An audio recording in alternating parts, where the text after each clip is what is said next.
नवा संस्कृताय मित्रों, आप सभी का हार्दिक स्वागत करते हुए आर के संस्कृत परिवार में हम वाचन कर रहे हैं महाकवि कालिदास द्वारा विरचित मेघदूत खंड काव्य के उत्तर मेघ के बाद प्रक्षिप्त श्लोकों का। यह जो हमारी पुस्तक है माननीय डॉक्टर विजेंद्र कुमार शर्मा जी द्वारा प्रक्षिप्त में 5 श्लोकों को वह अलग से लिखे थे। अब हम इस मेघदूत के अंतिम पड़ाव में आ गए हैं, अर्थात आज इस पुस्तक का अंतिम श्लोक है, प्रक्षिप्त का भी अंतिम श्लोक है। तो इससे पहले हमने देखा कि यक्ष के द्वारा भेजा गया वह मेघ अलौकिक वाणियों से बताया और यक्षिणी को वो बताया, और यक्षिणी को जो समाचार बताता है तो वह जो लौकिक वाणी से बतलाया था तो उसमें उस राज्य के अर्थात अलकापुरी के नरेश कुबेर जी भी सुन जाते हैं, और कुबेर जी के द्वारा ही वह यक्ष श्रापित था। और जब इसकी विरह वेदना को सुनते हैं तो तुरंत उसके महिमा को लौटा देते हैं और यक्ष व यक्षिणी को मिला करके अनंत समय के लिए भोगों का अन्य अन्य अवसर प्रदान करते हैं। आइए अब देखिए अंतिम श्लोक जो इस मेघदूत का है। इसमें कवि ने यह लिखा है कि जब कालिदास जी जब इसकी रचना कर रहे थे तो अपने माता या अपने देवी या अपने आराध्य की कमलोचरण को वंदन करते हुए, और बहुत विशेष इसमें यह लिखा गया है कि जो विदेशी हैं, जो वियोग जिनके पास काम क्रीड़ा का साधन नहीं उत्पन्न है, जिनके अत्यंत वियोग उत्पन्न है, उनके मनोविनोद के बारे में भी बतलाया गया था। तो बहुत अच्छा भूमिका इसमें कवि जी की स्वयं की रचना थी। और यह मेघ के बारे में तो मेघ का भी बहुत निपुणता के साथ, बड़े चालाकी के साथ पूरे मेघदूत में वर्णन किया गया था। तो आइए आज अंतिम श्लोक का वाचन करते हैं, फिर वही मंदाक्रांता छंद में। इत्थं भूतं शूरपतिपदम्, इत्थं भूतं शूरपतिपदं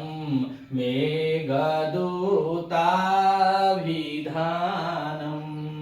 इत्थं भूतं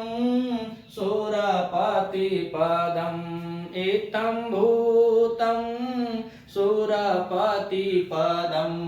मेघदूताभिधानम्,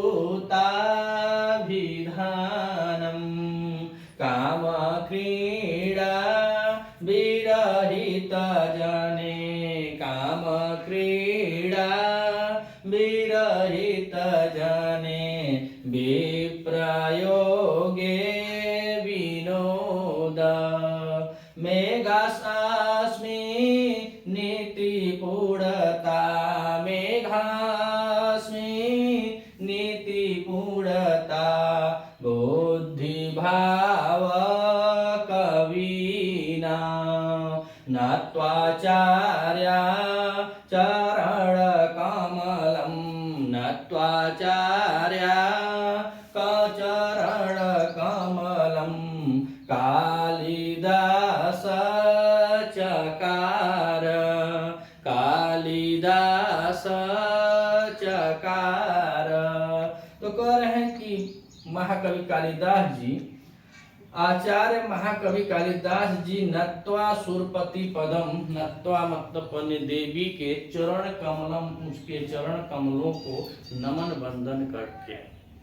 बता रहे हैं कि महाकवि कालिदास जी, आचार्य महाकवि कालिदास जी नत्वा सुरपति पदम चरण कमलम, तो अपने नत्वा मन पूज्य देवी जो है, उनकी आराध्य जो देवी होंगी, उस देवी को या माँ सरस्वती के चरण कमलों को वंदन करते हुए, नमन करते हुए इस प्रकार के सुरपति पदम जो सुंदर जो पद थे, उन पदों की रचना की। अब क्या किए तो कह रहे हैं कि इत्थ भूतम मेघदूताभिधानम, मेघदूता अभिधानम, तो इत्थम भूतम, इत्थम भूतम मतलब इसके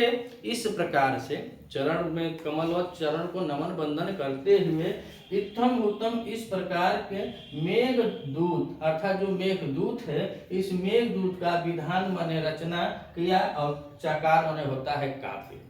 कहें कि इत्थम भूतम मेघदूताभिधानम चकारः, इस प्रकार से नमन वंदन करके अपने पूज्य देवी का, और उसके बाद वह इस प्रकार से मेघदूत का विधान किए, मेघदूत का विधान किए। और मेघदूत क्या है? काव्य है। तो मेघदूत काव्य का वह विधान करते हैं और कह रहे हैं कि अस्मिन् नीति पूर्णता बुद्धि भाव कविनाम, अस्मिन, जो इसमें है, तो मेघदूत में क्या है, तो बता रहे हैं कि काम कीड़ा विरहित जने, लोगों के, जने माने लोग, और काम कीड़ा मतलब उनके अंदर का जो प्यार है, तो काम कीड़ा विरहित जने, जो विरही लोग होते हैं उनके काम भाव को, कब काम भाव को, तो विप्रयोग, विरह के समय उनके काम भाव और के विनोद यानी मनोविनोद को पकड़ लिया है, बताते हैं कि वह जब विरही लोग हो जाते हैं, जो दूर हो जाते हैं, जैसे यह चिड़चिड़ी दूर थे, इसी तरह आपका परिवार, आपके पति पत्नी या प्रेमी प्रेमिका इत्यादि किसी से भी अगर आपका स्नेह है,